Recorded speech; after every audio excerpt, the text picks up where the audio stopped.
Okay. Chapter 8. Well, fucking well. So, let's just go over, I guess, what's happening. There's yet another recap, because of course there is. This book is filled with so much padding and so much grandstanding that's pretty much expected every other chapter at this point. But the things that have changed are that now she has been moved to a friend of the Prime Minister's incredibly opulent mansion. Because if you're trying to hide from assassins and, terrorists, obviously you go to the opulent mansion. Obviously.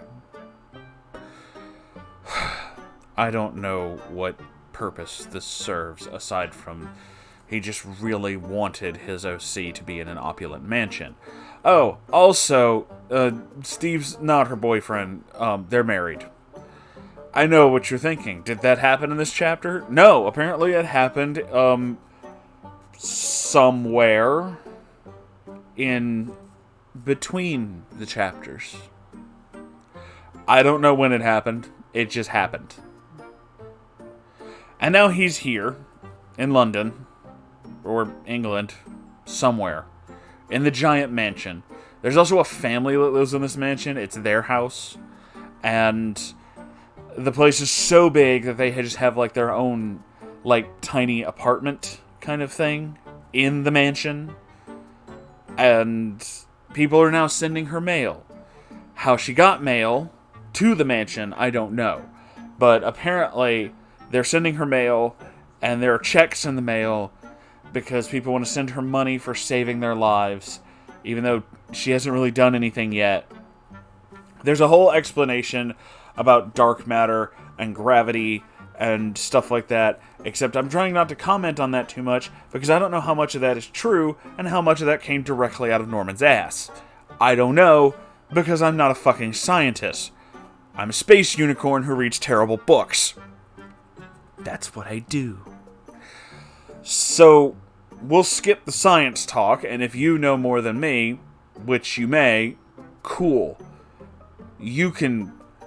I was going to say you can figure it out, but that would involve you reading this book, and don't. So, anyway, they're in a big fancy house, and she's trying to figure out all of this because she has a secret computer file with a code so secret nobody in the world could crack it but her, and she calls it, and I'm not kidding, Mission Impossible in all capital letters. This is supposedly all of the information she has on the thing that's inside her that she started writing in order to counteract its whatever it did to stop the wind when she was 10 till now. Except the wind stopping didn't happen until a couple weeks ago. So I don't know how she would know that. Whatever. Apparently she's super good at codes too, because nobody could ever open the file. Not even the Pentagon. Yes, it does say that. No, the Pentagon couldn't open it. Yes, it's a secret file. I don't know why it's a secret file. It's not explained why she needed a secret file. What the fuck is the point of this? I don't know. So anyway, we have yet another recap of her ability to save the world. And this time it's in front of all of the Parliament. And they're going back and forth about, does this woman have the ability to do these things? Oh yes, the Prime Minister says that she does, blah, blah, blah. And it just keeps going back and forth, saying the shit we already know. 90% is just blatant fucking recapping. A large portion of this, however, 90%, which is the reason why I said 90, 10% there. It's not a large portion, but it's enough to be annoying.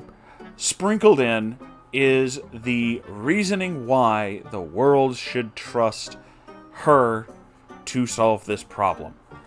It's not because she's the only person who has any kind of knowledge about this thing, even though most likely she would not know why it stopped all of the wind. Except that, inexplicably she does. Because bad writing. However, that is not the reason cited. The reason cited is because Theresa is a good person. I am fucking serious. That is the only reason. There are several points like that where they call into question her morality and her sense of character. And they constantly say things like, "But will the child lead us?" Why the fuck would she need to lead you? Why the fuck would that be a thing? Why are all of a sudden every political leader in the world just being like, yeah, she's going to be the one to lead everything?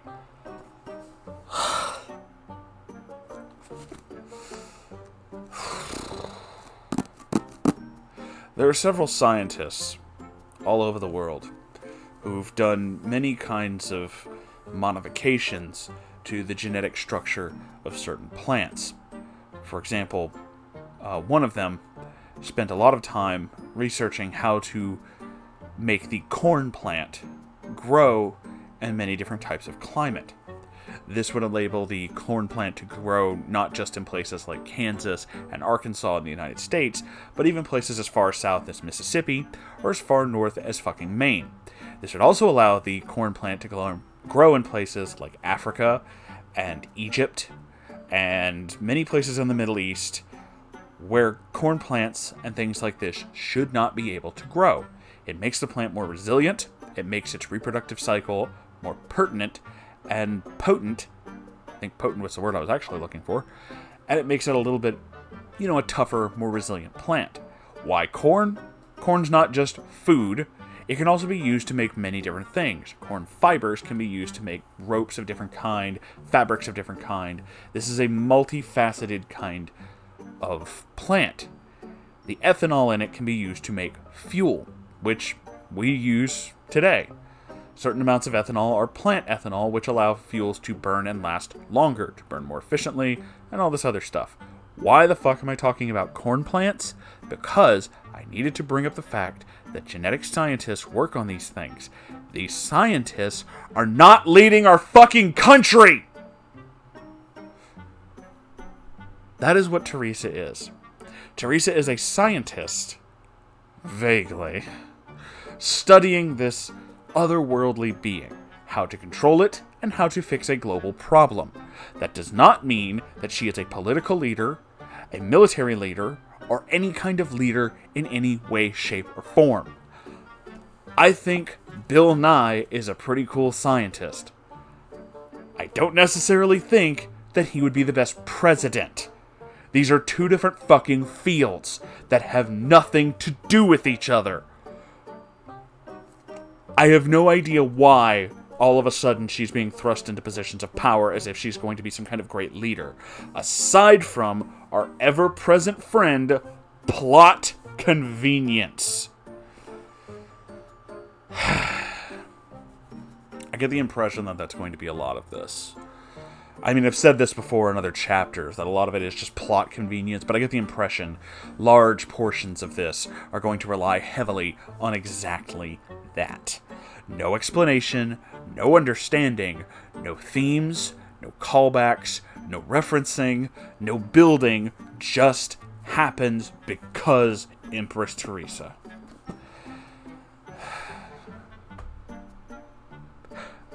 I've read a lot of really bad stories in my time. I've read horrible fan fictions that make me just hysterical. I've read short stories so laughably weird that they're mind-numbing in their strangeness.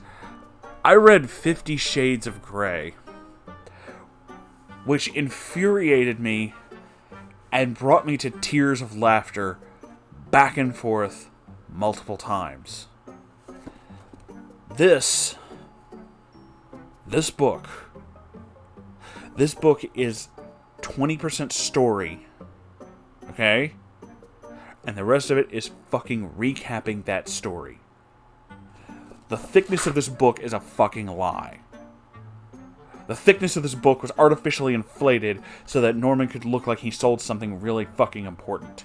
Because the man who wrote this literally believes that this is a literary classic. This is a thing that everyone should read. This should be a nationwide bestseller. This book, which doesn't even have a summary on the back cover, just another picture of the fucking cover, this book. This is not a national bestseller. This isn't even a local bestseller. This is fucking harebrained plot with no ability to iron it out. The reason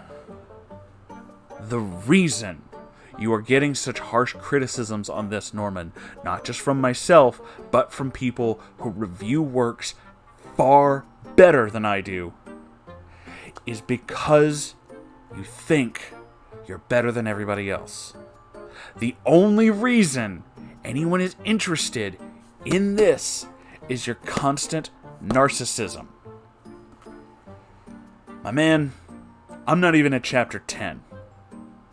And this has filled me with such unbridled loathing that I'm having trouble getting to chapter 10. Now don't get me wrong, because I've seen some of the many ways that he responds to these things.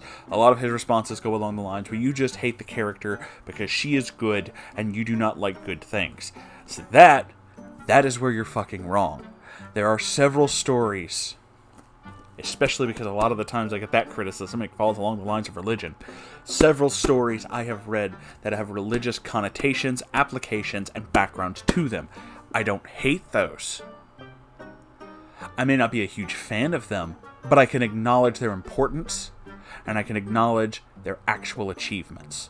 I'm not a fan of the Narnia series, but that's not to say that I think it's bad.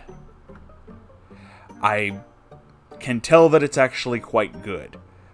I don't like it, but I can see that several other people do, so I can see its merit without being a fan. In other words, you don't have to be an expert to know when something is bad. I don't have to be a professional painter to know that if you shit on a canvas, it's not a painting.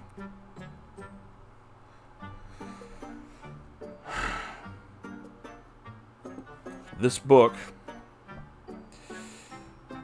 is over 400 pages of shit on canvas. Just saying. With that said, though, thank you all for watching. If you enjoyed this, why? But if you do, like, comment, and subscribe. And please donate to Patreon. I don't run ads. It's the only way I get paid. I really appreciate it. Or you could buy something from the merch shop. I have that too. And if you have your own story or recommendation or anything that you'd like to send me, you can send it to my subreddit at r/moonhorsestories. I check it every day, so I tend to look at that more. I love you all so very much, and I'll see you in the next episode. Goodbye!